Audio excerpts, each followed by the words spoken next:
आप सभी का स्वागत है एक और नए वीडियो में। गुडविल क्या है? गुडविल क्या है? गुडविल पता है आपको? Goodwill it is a good name. It will a good name.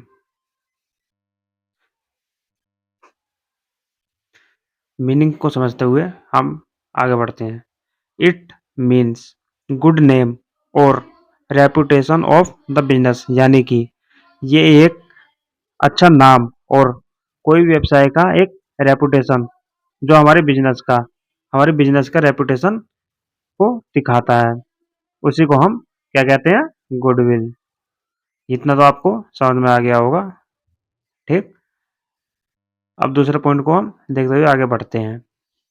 It is a nothing more than the probability the old customer will resort to the old place. इसको हम थोड़ा डायग्राम में समझेंगे तो आपको अच्छा समझ में आएगा। जैसे कि ये एक सोप है, ओके, लड्डू नहीं है, ये सोप है। लड्डू में समझ के खाना। और ये क्या है? कस्टमर।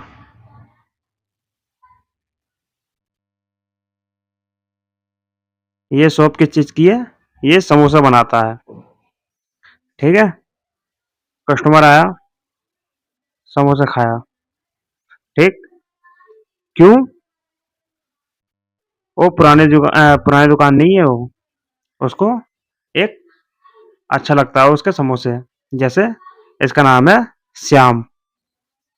श्याम नाम है इसका। श्याम की किस चीज की दुकान है? समोसे की दुकान है।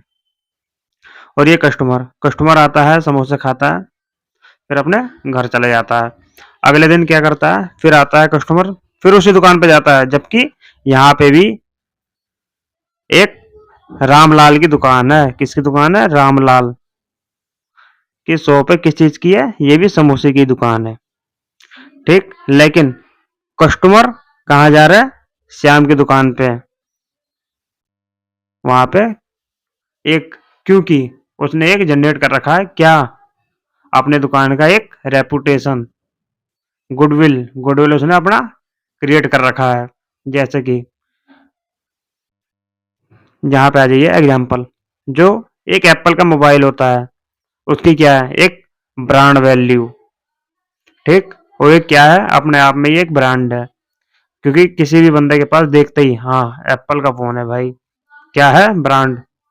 अब कोई भी बंदा ले नहीं पाता है, ये तो है नहीं 5-6 हजार का आ जाएगा, कम से कम लाखों के दाम है उसका। उसने क्या कर रखा है? एक ब्रांड बना रखा है अपने आप में ही, गुड नेम एंड उसकी रेपुटेशन। ठीक है, ये कुछ ने एक अपनी रेपुटेशन बना रखी है पहले से ही मार्केट के अंदर। इसलिए कोई भी कस्टमर पहले जाएगा, अगर अच्छा पैसा वाला हुआ तो एप्पल का मोबाइल दे दो। क्यों भैया? और दूसरा एग्जांपल जैसे लक्स है। ठीक, लक्स ने अपना एडवर्टाइजमेंट करवा रखा है। ठीक है, अब आपको बेहतर समझ में आएगा। It is the nothing more, मतलब उसके लिए कुछ भी प्रोबेबिलिटी जो पुराने कस्टमर है, will be resort to the old place, मतलब कोई भी कस्टमर वहीं जाएगा जहां पे उसकी रेपुटेशन और नाम जिस मार्केट में होगी वहीं पे कस्टमर जाएगा, क्योंकि उसने गुडविल बना रखा है पहले से ही। अब इसको मीनिंग को देखते हुए, इसकी जो गुडविल को देखते हुए जो इसकी मीनिंग है, इंट्रोडक्शन है, उसको हम पढ़ते हैं। The value of the firm, reputation of the respect of the profit expected in future over above the normal profit earned by the other similar firm belong to the same type of industry। कोई भी जो firm होती है, जो उसकी reputation होती है, profit को देखते हुए जो उसका जो आज का जो टर्नओवर है, वो आगे फ्यूचर में उसके जो प्रॉफिट है, नॉर्मल प्रॉफिट से जो आगे उससे ज्यादा प्रॉफिट होगी।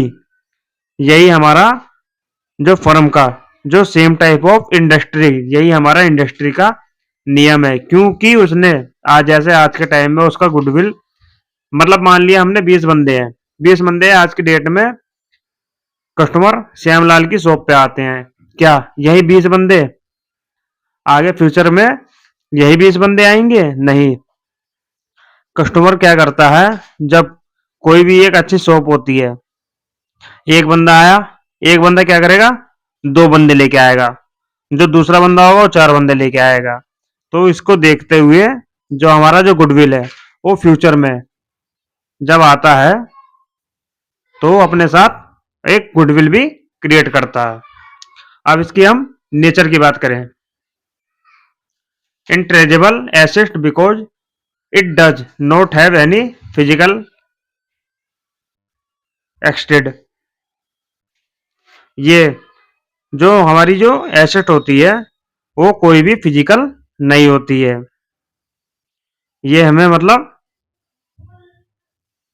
इंट्रेंजेबल होती है, जो एसेट होती है हमारी इंट्रेंजेबल होती है, बिकॉज इसको हम कोई भी हमारी जो फिजिकल होती है उसे हम नहीं छू सकते, ये इसकी नेचर होती है। अच्छा, परचेज गुडविल, ये तो आपने सुना नहीं होगा। परचेज गुडविल क्या है? परचेज गुडविल, क्या हम गुडविल को खरीदते भी हैं? ये इसका मतलब तो यही हो गया ना, परचेज गुडविल। परचेज आपके दिमाग में ये आ रहा होगा, उसको परचेज कैसे कर पाएंगे? गुडविल तो एक अच्छा नाम, रेपुटेशन, जो गुडविल जो उसने ग्राहक बना रखे हैं। जी हाँ, गुडविल भी हम परचेज या परचेज कर सकते हैं। Goodwill is acquired by the making a payment, यानी कि जो कोई भी एक गुडविल बनाता है, अब ऐसे समझते हैं हम, ए है, ए की एक ए की एक्स वाई जेड कोई भी शॉप है, बी ये ए वाला बंदा अपनी जो कोई भी जो फर्म या कोई भी शॉप एक्स वाई जेड कुछ भी हो, फर्म में मान लेते हैं, फर्म है, उसके जो एसेट वैल्यू है वो 10 लाख रुपए है, और बी आता है उसकी शॉप को क्या करने, परचेज करने, जो उसकी 10 लाख एसेट की वैल्यू है। लेकिन ए क्या करता है, बी से बोलता है कि मुझे 2 लाख रुपए गुडविल के भी चाहिए, यानी कि 12 लाख रुपए की शॉप पड़ेगी उसे, क्योंकि जो बी पार्टनर आएगा, क्योंकि इसने मेहनत करी थी 5 ईयर से, 5 ईयर इसने अपने दुकान को शॉप बना के एक अच्छा क्या किया, गुडविल जनरेट किया।